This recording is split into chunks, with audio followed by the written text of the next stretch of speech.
Of the brands that make things that go pew-pew, which one has the best things that go cut-cut?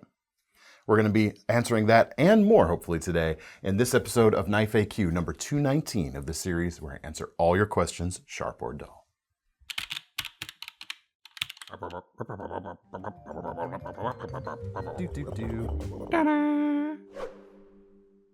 All right, everyone, David C. Anderson here. Welcome to the Knife Center. This is, of course, Thomas behind the camera, and I'm very pleased to report that there are no reverse Tontos for him to be sarcastic about on the table. They live on in our hearts, though. If you're new to the series, what we do is we answer your questions, and we get those questions from the comment section below these videos. So if you've got a question and want it considered for a future episode, please drop it below. First question today comes from Husky Lager.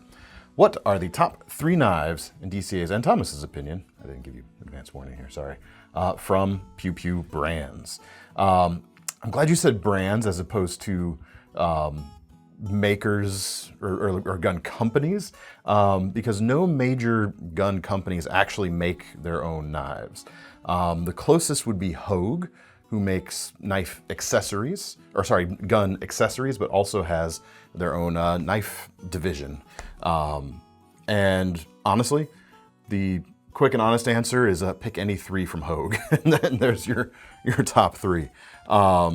Just the quality of what they do is phenomenal. But if we had to narrow things down, that's what we're gonna do here. I'll have more than just Hogue too, just to spread the love around. It's a bit hard to pick for Hogue. I think a few rise close to the top, such as the EXF01 fixed blade. I think is an awesome factory fixed blade. It's normally about $250 and some change. And I should mention actually, for a few more days after this video posts, most of our Hogue and some of the SIG inventory is actually on sale. So it's a good time to grab a good deal on many of the things in this video. Anyway, this is the 7-inch version. There's also a 5-inch version. There's also a Tonto A2 carbon steel, which is a really cool, tough carbon steel. Nice handles designed by Alan Olishewitz. The bulk of their lineup actually could be attributed to him. Bolt-on handles with the, I want to do it here, avoid cutting myself, the wrench buried right there in the handle, so you've got what you need to adjust things on the fly. Awesome knife. Also the compound OTF. I own one of these. Enjoy one of these very much. Normally $323 on sale right now for $275. And despite the looks, it's not actually that uncomfortable to hold, even though it looks kind of unusual. S30V, clip point blade, awesome. But for the sheer value that it offers, I think the easiest to recommend Hogue, and therefore we'll put it in the top 3 Pew-Pew brand knives, is the Deca, especially the injection molded handle version with magnet cut blade. Normally about $140 right now, on sale for $118 and some change. For an American made 3¼ inch magnet cut bladed pocket knife. Very cool. Also designed by Alan Olishewitz. As you can see, the original of these was actually, the customs were significantly larger, but it translated really well to this nice handy size. A few different colors for the handles could be had. Reversible deep carry clip. The ultra smooth able lock, which is what they call their version of the crossbar lock. Just works quite nicely. Different blade shape available. Also a modified Warncliffe for. Yes.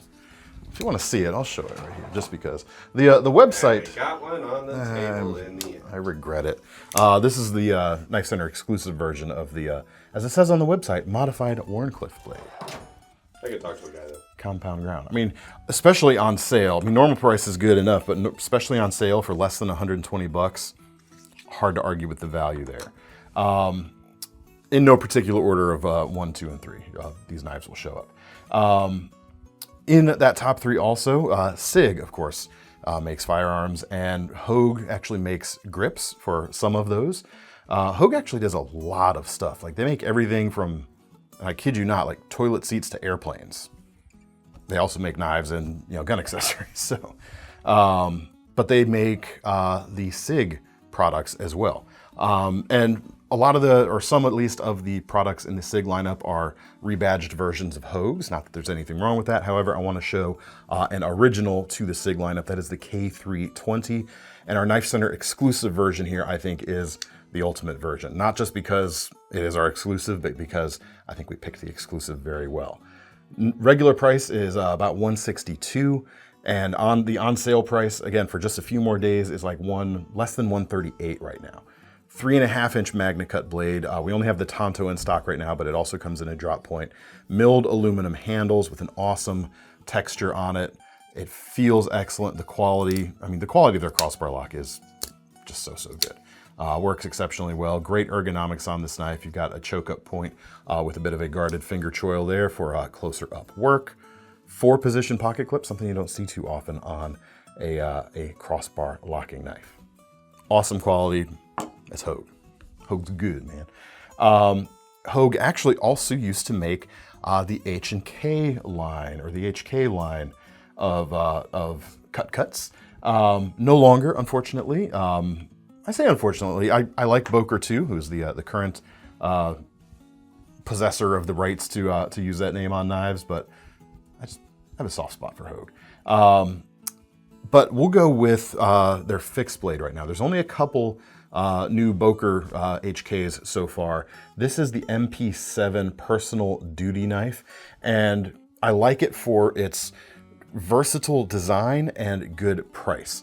Obviously, it's a little bit tactical, but this at its heart is just a very useful blade for whatever you're doing. If you're woods loafing, if you're hunting, any kind of bushcraft or anything like that, or using it, of course, in a tactical persuasion. This will get the job done for about 83 bucks.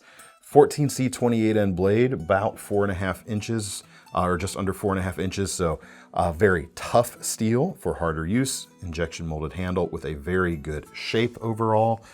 Just well designed and well thought out handle dimensions and shape. It's not just something that's slapped on there. And it comes, the sheath really elevates it, not just by itself. It is Kydex. You have a retention or a belt loop here on the back, but it also ships with this little carrier right here, which can be used to carry it. Probably most likely inside the waistband is how you would do it, but you could also clip it onto a belt, so you can take it on or off without removing the belt if you wish. Wouldn't recommend pocket carrying with this because that's a pretty wide clip right there. Just get bigger pockets. Just get bigger pockets. If you're the sort of folk who likes to wear Jinkos, the children these days have no idea what I'm talking about probably when I say Jinkos. It's just an excellent all-around knife. A bit plain looking perhaps, but an honest to goodness, that is kind of its strength in a way. Works pretty well. So yeah, we'll go with that. The SIG K320, the Hogue Deca, and the HK MP7. Beyond that, we've got Ruger, used to be made by CRKT. There's no Ruger knives currently being made as far as I know. The Winchester stuff, it's kind of cheap, unfortunately. We don't carry Winchester, right?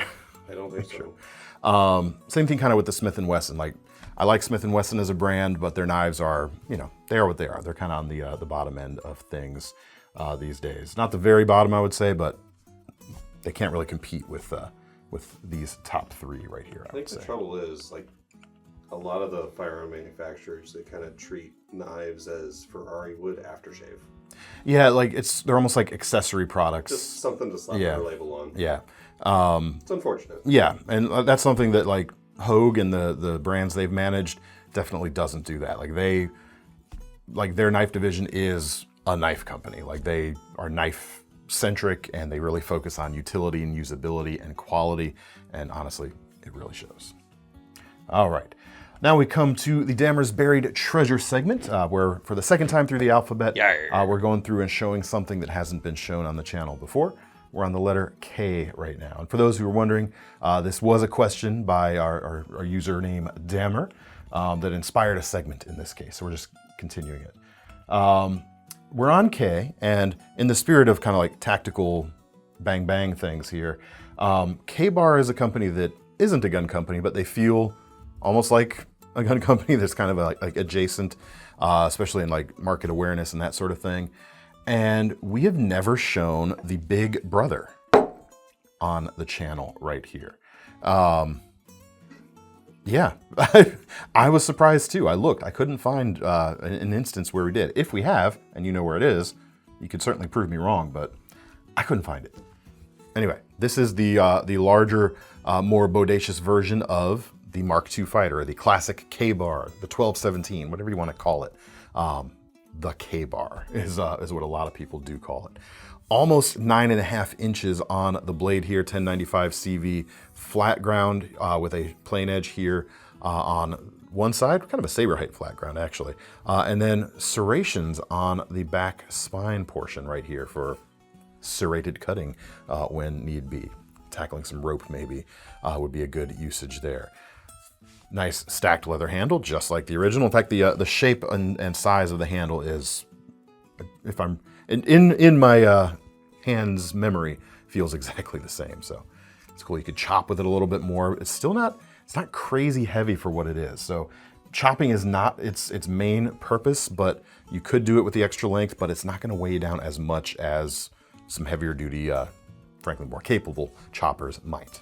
That's the big brother. You can get it with a synthetic handle as well if you'd rather go with that over the stacked leather, but seeing a K-bar without a stacked leather handle is kind of feels wrong somehow. Unless you're talking the new full tang K-bar that was shown at SHOT Show. That feels like a different beast entirely though. That was Blade Show.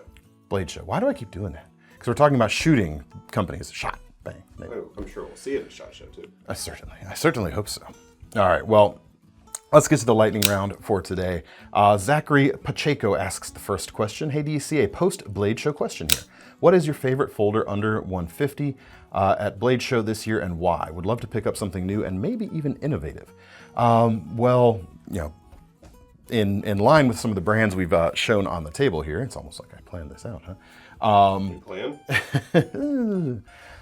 I think my favorite folder, which you saw me talk about on Tuesday's video this past week, our Blade Show wrap-up, was the water element version of the Hogue Misto, which is coming in, I thought it was 170, but I watched the video again and I said 160 in that, so it should be at a really good price.